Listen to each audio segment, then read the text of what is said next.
Okay, so you guys have talked me into checking out Peter's documentary, docu-series, whatever this might be. I believe it's a three-parter, just like the previous one. However, because these videos are a little bit longer, they're about 21 minutes, I think, each of them. I'll probably be breaking it in half. So this will be part 1 of episode 1, and we'll see how it goes. All right.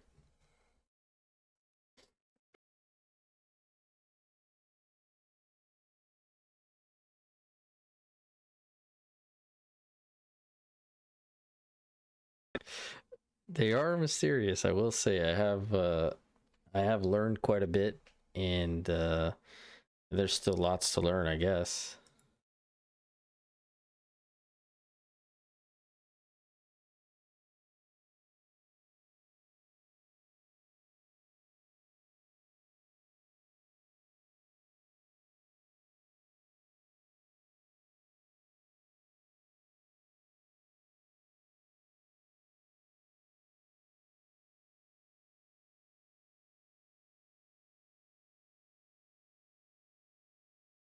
Yeah, okay, so episode 1 of 3.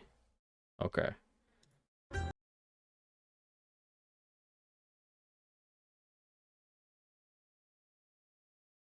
Wow. I did not realize New York had that many people in it. Today is going to be a very interesting video. So this guy reached out to me and he said, I want to show you my world. Sorry, I got distracted by this truck back here. Holy smokes, what a large truck. And he's a Hasidic Jew.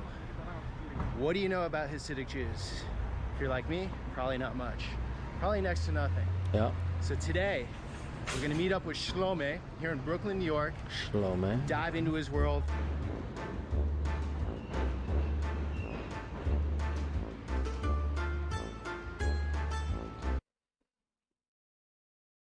Oh, so within New York, we're specifically going into Borough Park, and the population is still pretty high. Okay.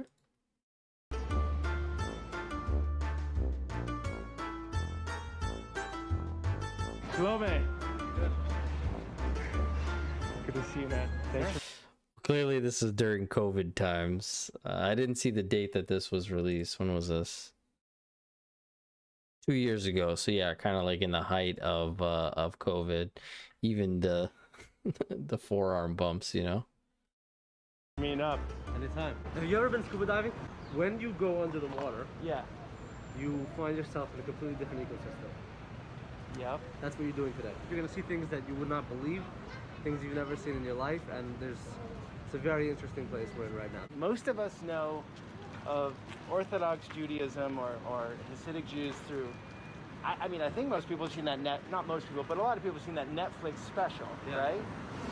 Yes, I would be one of those people that fall into that category. As I mentioned, you know, videos back. Unorthodox. Okay. So that's my view about your people, I would say. Okay, And so- I haven't done a deep dive. I'm not a scholar. Apparently it didn't portray the community very nicely, but that's why you're here to see for yourself what's going on. And I want to show you something. This community Yeah. here in Borough Park, we have about, I'd say this, in the last census, Yeah. there were about 107,000 people living here. Okay. Literally the most Jewish place in the world outside of Israel. People here are skeptical Is that true? Because that's a pretty crazy statistic if that's true. of the media because Okay. they're often portrayed in a negative light, unfairly. Yes. And that's why people might be reluctant to talk to you. I'm going to have some people who are going to talk to you. Okay. But especially, like, the women won't talk to you. Have Okay. you seen the huts yet? No, I haven't seen it. Why specifically would the women not want to talk to him? Just because of the way it might look, kind of thing? Anything. Look, do you see all these huts? These are huts for the holiday, right? Yeah. Sukkot? What's it Sukkot. called? Sukkot. Yeah. So this is like a 10-day holiday, right? 9. 9 days. And it simplifies, I did a little research. Okay.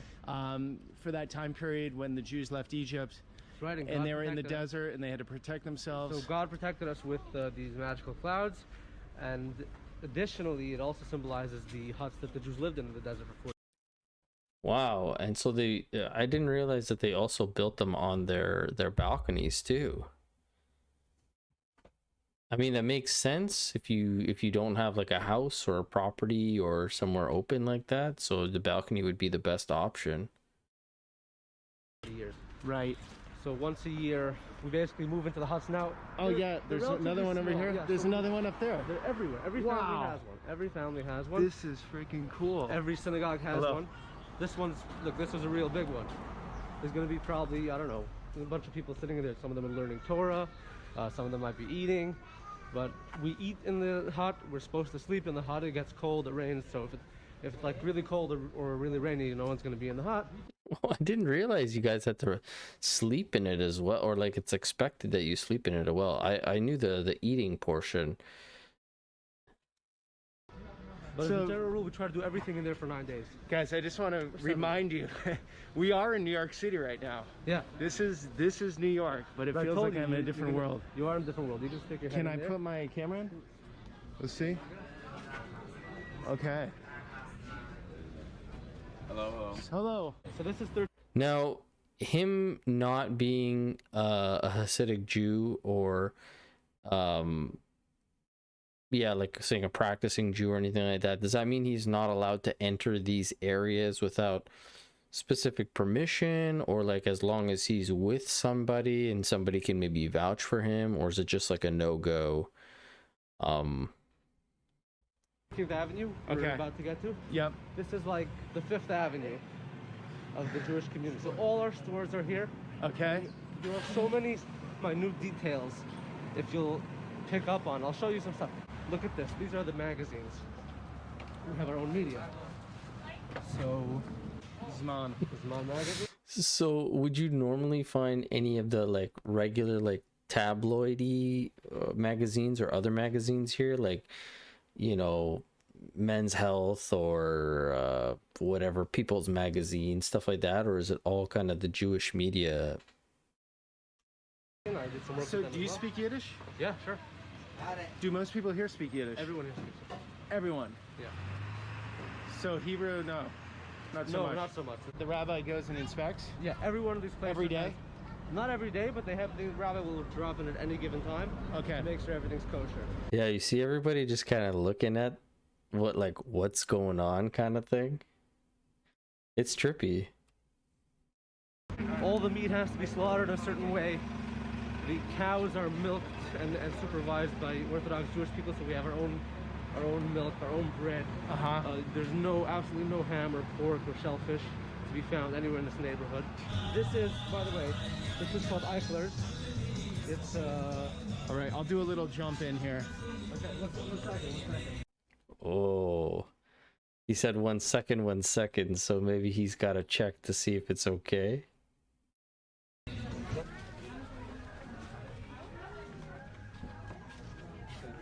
Every Jewish home, every Jewish shop, every Jewish office Uh-huh. has a mezuzah on its door. These are the kippahs we wear. Yep. So you got a lot of different styles. Tell me about this. This is called a shtreimel. What's this simplify? It's a hat that Hasidic Jews wear on the Sabbath and on holidays. Uh-huh. They're very expensive. I read up to $1,000. This one's $5.5. Ooh, $5,500.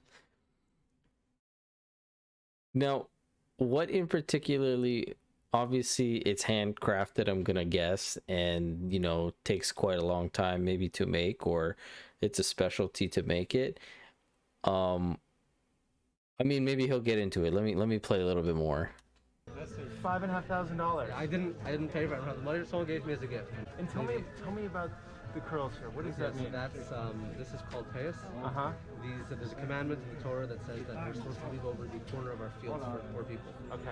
So that like when you're Sorry, wait, what was that? We have to commandment in the Torah. says that we're Supposed to leave over 1/4 of our fields for the poor people. Okay. Leave over the corner of our fields for poor people. Okay. So that like when let's say you have a wheat field, Yep. you would leave over, you take most of the field for yourself, you harvest it, whatever, you leave over the corner so the poor man can come and cut for himself and have what to eat. Our head is sort of like the field, so you leave over the corners, 2 corners of where your hair starts, and these are called hairs. Okay, so now I understand why it's considered corners, because I was kind of, in a previous video I had said like, well, the head is round, so I'm not sure how these make corners, but if you're looking at the head as like a field, okay, that makes sense. Basically, that's what it symbolizes. According to the Jewish law, you have to be able to grab onto it. So it could be really short. Even yours. What if you're like me and you can't grow hair? Well, it's over here. You have hair over on this side, not on top. It's questionable. The community is in a way like. Okay, so he didn't answer my what I was gonna ask. So, in terms of the hat, obviously takes, like I'm saying, some sort of skill or somebody special to make this hat. I'm gonna assume. What exactly is the hair that is used? Because somebody said that it's quite heavy, or it's got a certain weight to it. But what is the hair itself that the hat is made out of? Because $5,500 is a lot. Going from 1,000, which he said his research told him, to then this guy saying his was 5.5. That's a big jump.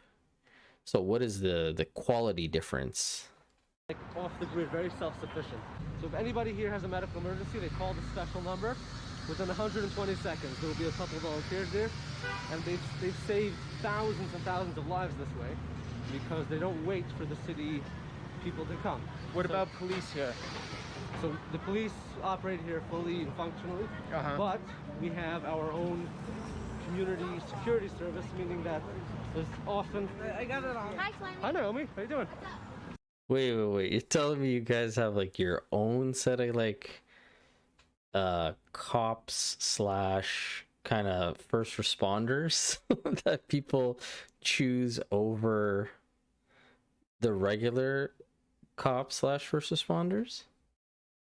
My first cousin. Oh, no way. Yeah, so the cops operate here normally, but we NYPD. Yeah, but we have our own security, meaning that, let's say, there's a lot of anti-Semitic incidents, unfortunately. And I think the cops do their best to stop them, to investigate them, whatever. But at the end of the day, if something happens to your family, you're gonna make sure it gets taken care of. Gotcha. If somebody That sounds very mafia-like, We're gonna make sure it gets taken care of. I like that. works to, I don't know, break a window of a Jewish store, the Jewish security service would be here in less than a minute. Okay. And they'd be chasing the person. Now they're not armed or anything, but they make a lot of citizen arrests, and they help the police. This is a toy store. Why do you think? Hey, that looked like the toy store from that music video that I think we saw from, was it the Yeshiva Boys Choir? And they were going crazy in the toy stores. Was that the specific toy store? Hasidic Jews are so mysterious, let's say. It's hard for you to understand it because you are one. I do understand it. You do understand I do understand it. People here are skeptical of the way we're treated often. Right. The media doesn't like us very much, so we get a lot of bad press, which is why when outsiders come in. That's interesting, because apparently, according to Kanye, you guys run the media. That's just a joke. That's just a joke.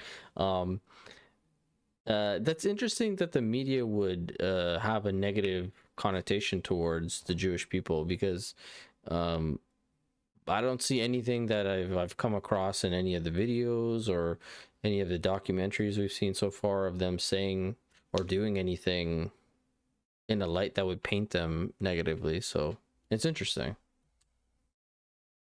People will slam up, they don't want to talk to anybody. You have to understand, every single person living in this neighborhood, pretty much everybody, are descendants of Holocaust survivors. Got you. Even though the Holocaust happened 75, 80 years ago, we're still dealing with a lot of its effects now. There are people who were severely abused and tortured then, and they became damaged people, and then, Yeah, I mean, I do believe that trauma can be hereditary in a sense, like it can kind of get passed down to a degree. And then especially like, you know, if that's something that you're really reminded of, or not reminded of, but like it's always there, right? You know, of the situation that happened, then yeah, it's so that trauma is always kind of there. So they went on to have messed up families. Okay. The after effects are still being dealt with, and you have to understand, for thousands of years the Jewish people have been persecuted. Sure. In Spain, in Germany, in England, Poland, Ukraine, everywhere, Russia. everywhere. So when that happens to you, you develop this sort of callous. Where like, I'm gonna be really careful with who I associate with and who I get too close to. Yeah, you guys basically build like a huge wall around yourselves to protect yourselves, which is understandable. I mean, if you get screwed over enough, you make sure that doesn't happen again, right? The people you were closest to could turn you into the Nazis and have your family murdered. So it's a very human response, is just to tribe together here, right? Yeah. Like Yeah. come to New York and tribe together in your neighborhood. You know the song "Staying Alive"? Yeah, yeah. It's just staying alive. Staying alive. It's Okay, like, okay. You don't want, like, no one has anything against anybody. It's not that we're trying to avoid having contact, but we just want to be really careful with who we get too close to because we've been burned in the past. Unlike Christianity and Islam, Jews don't try to convert people. Correct. But do Orthodox Jews try to convert other Jews over to, or Hasidic Jews? That is a very good question. There was a video I just saw the other day. Somebody had linked it to me. It was like the 10 branches of Judaism. And, you know, I haven't finished the whole video, but like, it kind of touches a little bit on this. So that's interesting. That's a good question. Try to convert, say, normal Jews over to Hasidic. So I don't know what normal means. Yeah, me neither. Normal is very relative. Okay. Let's say moderate. Like moderately practicing. Sure. They do Hanukkah and whatnot, but they're not taking it to your level. Right. So we have this concept that we don't proselytize.